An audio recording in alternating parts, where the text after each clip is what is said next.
And Jai Mataji, all of you. Today we will learn the subject of social science, chapter of first, Heritage of India, page number 3, Cultural Heritage of India. India has gifted to the world a diverse and rich heritage. Cultural heritage is a man-made heritage. Whatever is received or created by human with his tact, wisdom, art and skill is called cultural heritage. Starting from Aryans, Kshatrap, Kushan, Huns, Persians, Turks, Arabs, Mughal, Britishers, French, etc. Caste and tribes have came to India. Indian culture from the exchange between all has become rich. ભારતનો સાંસ્કૃતિક વારસો. ભારતે જગતને અલગ અલગ પ્રકારના વિવિધતાપૂર્ણ અને સમૃદ્ધ વારસાની ભેટ આપી છે. સાંસ્કૃતિક વારસો એટલે શું? સૌપ્રથમ તો આપણે એ જાણીએ તો સાંસ્કૃતિક વારસો એટલે માનવ સર્જિત વારસો. માનવીએ પોતાના કુનેહ, બુદ્ધિ ચાતુર્ય, આવડત અને કલા કૌશલ્ય દ્વારા જે કંઈ પ્રાપ્ત કર્યું કે તેનું સર્જન કર્યું તેને સાંસ્કૃતિક વારસો કહેવામાં આવે છે. આર્યોથી શરૂ કરીને સક્કો, ક્ષત્રપ, કુષાણ, હુણ, ઈરાનીઓ, તુર્કો, આરબો, મુગલો, પારસીઓ, અંગ્રેજો, ફ્રેન્ચ વગેરે જેવી વિવિધ પ્રકારની જાતિઓ પ્રજાતિઓ ભારતમાં આવીને વસે છે. આ બધા વચ્ચે થયેલા આદાન પ્રદાનથી ભારતીય સંસ્કૃતિ સમૃદ્ધ બની છે. The people of India from the prehistoric period have contributed to the people of the world. The art of architecture and sculpture are 5,000 years old. The remains of Indus Valley civilization is an evidence of this. On seeing by being the remains of the figure of gods and goddesses, humans, animals and several toys, as well as sculpture of a bearded man and the statue of a dancer, one feels self-esteemed and pride in our cultural heritage. જૂના જમાનામાં એટલે કે પ્રાગ ઐતિહાસિક સમયથી ભારતે વિશ્વની પ્રજાઓને સાંસ્કૃતિક વારસાઓની ઘણી બધી બાબતોની ભેટ આપી છે.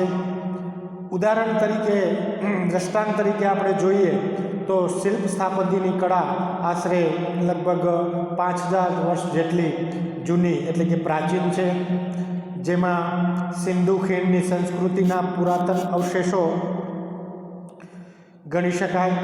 જેમ કે તેમાંથી મળી આવેલ દેવીઓની પ્રતિમાઓ એટલે કે મૂર્તિઓ, માનવ શિલ્પો, પશુઓ તથા રમકડા તેમજ દાઢીવાળા પુરુષનું શિલ્પ અને નર્તકીની મૂર્તિ જોઈને આપણને આપણા સાંસ્કૃતિક વારસા પ્રત્યે સ્વાભિમાન અને ગૌરવની લાગણીનો જન્મે છે. આ જ ક્રમમાં મૌર્ય યુગની ઊંધા કમળની એટલે કે ઉલટા કમળની આકૃતિ ઉપર સિંહ અને વૃષભનું શિલ્પ, બુદ્ધની પ્રજ્ઞા પારમિતાનું શિલ્પ, સારનાથની ધર્મચક્ર પ્રવર્તનવાળી મહાત્મા ગૌતમ બુદ્ધની પ્રતિમા અને તે પછીના કાલખંડની જૈન તીર્થંકરોની પ્રતિમાઓ, રાષ્ટ્રકૂટ રાજાઓના સમયની ઇલોરાની ગુફાઓ નિહાળતા આપણને આપણા સાંસ્કૃતિક વારસા પ્રત્યે આદર અને ગર્વ અનુભવાય છે.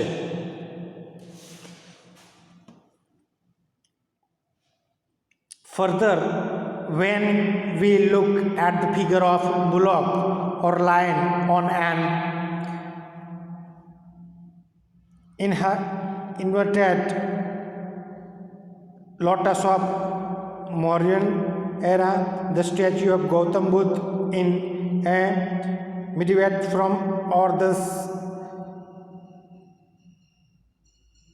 Kalkand statues of Jain Tirthankars, the caves of Ellora at Rashtrakuta dynasty, etc. By seeing this heritage, we feel proud, glad, and also respect for our cultural heritage.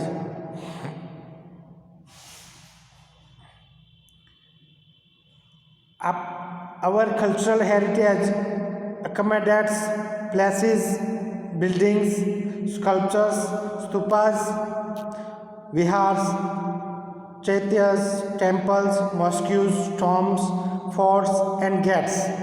Even historical places of our freedom movement like Sabarmati Ashram, Dandi, Bardoli, Wardha, Santiniketan, it is at Kolkata, Delhi, etc. can also be considered as a part of our cultural heritage.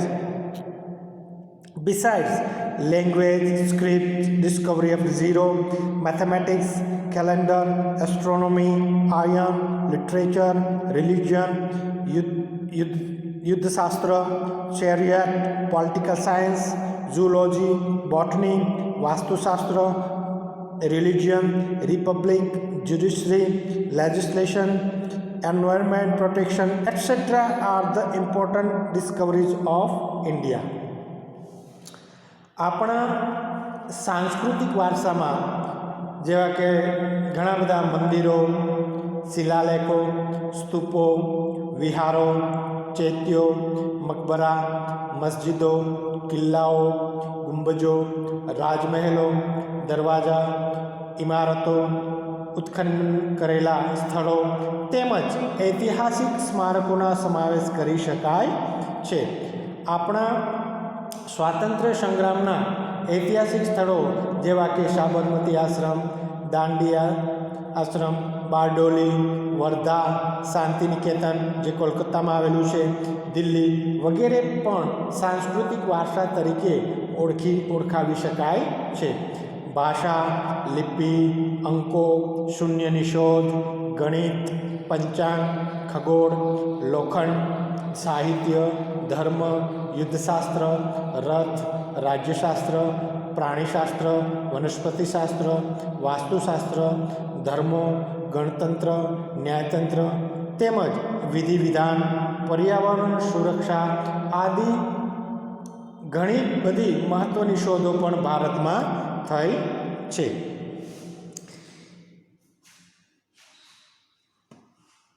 Now we will see the cultural heritage of Gujarat. The places having cultural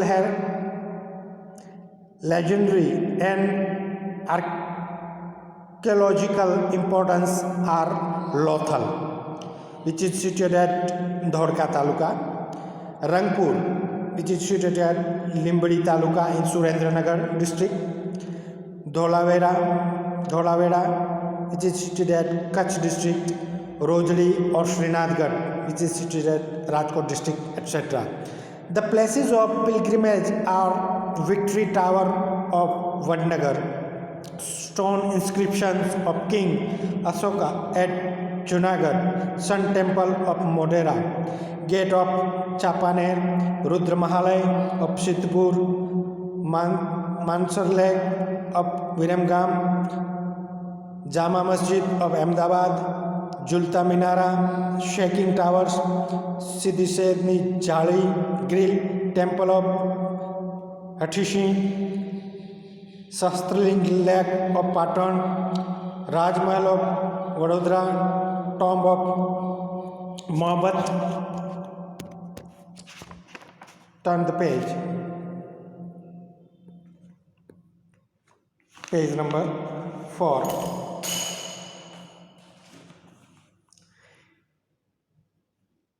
Khan Parsi Agiyari of Navsari are worth seeing places.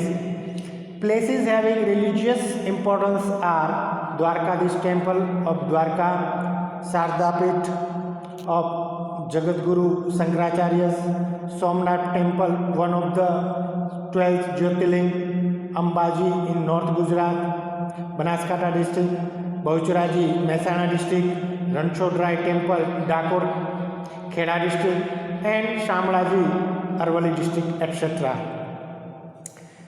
હવે આપણે જોઈશું ગુજરાતનો સાંસ્કૃતિક વારસો. સાંસ્કૃતિક, પૌરાણિક અને પુરાતત્વીય મહત્ત્વ ધરાવતા સ્થળોમાં લોથલ, જે ધોળકા તાલુકામાં આવેલું છે, રંગપુર, જે લીંબડી તાલુકાના સુરેન્દ્રનગર જિલ્લામાં આવેલું છે, ધોળાવીરા, જે કચ્છ જિલ્લામાં આવેલું છે, તેમજ રોજડી અથવા તો જેને શ્રીનાથગઢ, જે રાજકોટ જિલ્લામાં આવેલું છે, વગેરે મુખ્ય છે.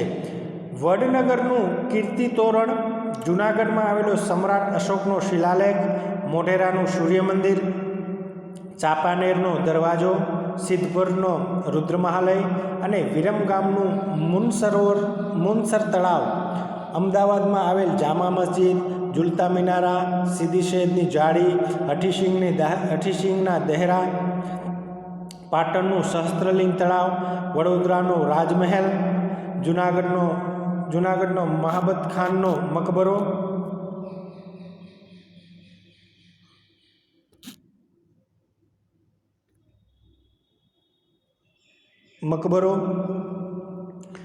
નવસારીની પારસી અગિયારી વગેરે ઐતિહાસિક સ્થળો મહત્ત્વ ધરાવતા જોવાલાયક સ્થળો છે. ધાર્મિક મહત્ત્વ ધરાવતા સ્થાનોમાં દ્વારકાનું દ્વારકાધીશ મંદિર અને જગતગુરુ શંકરાચાર્યની શારદાપીઠ, 12 જ્યોતિર્લિંગમાંનું પૈકીનું એક જે સોમનાથ મંદિર, ઉત્તર ગુજરાતમાં આવેલ અંબાજી, જે બનાસકાંઠા જિલ્લામાં આવેલું છે, તેમજ બહુચરાજીનું મંદિર મહેસાણા જિલ્લામાં આવેલું છે, તેમજ મહાકાળી માતાજીનું મંદિર, જે પાવાગઢ પંચમહાલ જિલ્લામાં આવેલું છે, તેમજ મીરા દાતાર ઉનાવા મહેસાણા જિલ્લામાં, પછી જૈન તીર્થ પાલિતાણા ભાવનગર જિલ્લામાં, રણછોડરાય મંદિર ડાકોર ખેડા જિલ્લામાં અને શામળાજી મંદિર, જે અરવલ્લી જિલ્લા વગેરે તીર્થસ્થાનો ગણાવી શકાય. Well-known religious, social and tourism-oriented places in Gujarat are Polo Forest, Vijaynagar, Sabarkantha district, Kite Festival, Kankariya Carnival, Ahmedabad, Tanariri Festival, Vadnagar, Northern Dance Festival, Modhera, Ranotsav in Kutch, etc. Tourist places of Jain and Buddhist. Jain and Buddhist religion prevailed in India.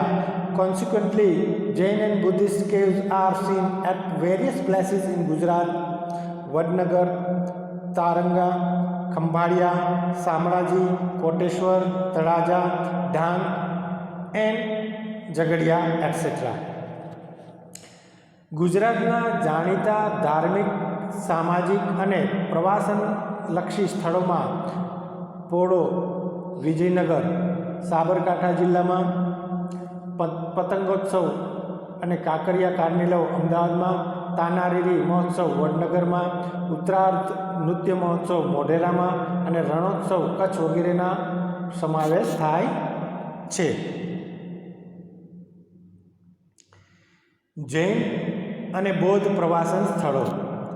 ગુજરાતમાં જૈન અને બૌદ્ધ ધર્મનો પ્રચાર અને પ્રસાર થયેલો, જેના આધારે સ્વરૂપે ગુજરાતમાં વડનગર, તારંગા, ખંભાલીડા, જુનાગઢ, શામળાજી, કોટેશ્વર, તળાજા, ઢાંક, ઝઘડિયા વગેરે સ્થળોએ બૌદ્ધ અને જૈન ગુફાઓ જોવા મળે છે. આજે આપણે અહીં જે સોશિયલ સાયન્સનું chapter first heritage of India એ પેજ નંબર 4 ઉપરનું જે ગુજરાતનો સાંસ્કૃતિક વારસો એટલે કે કલ્ચરલ હેરિટેજ ઓફ ગુજરાત ત્યાં સુધી લર્ન કર્યું. જય માતાજી.